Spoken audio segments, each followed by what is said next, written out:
We just shared a brief survey of data showing steady growth, low inflation, lowest unemployment since 2000 today. Low debt ratios, healthy banks. Economists see GDP growth above 2% through 2020, according to economists surveyed by Bloomberg. So do you think we're poised to break the record for the longest expansion?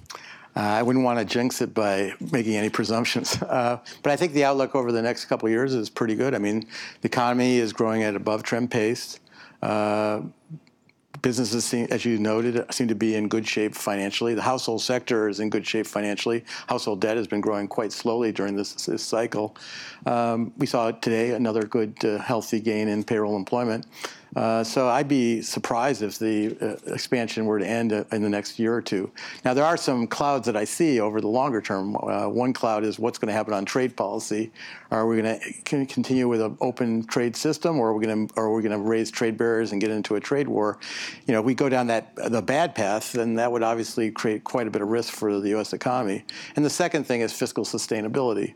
You know, the corporate tax reform probably was overdue, but this is a lot of fiscal stimulus late in the cycle, number one. And number two, if you look at the fiscal deficit projections from the Congressional Budget Offices, there are budget deficits of 4.5% to 5.5% of GDP over the next decade.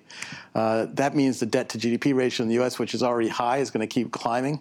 So I think there are some real fiscal sustainability issues that may ultimately become quite relevant to the U.S. economic outlook down the road.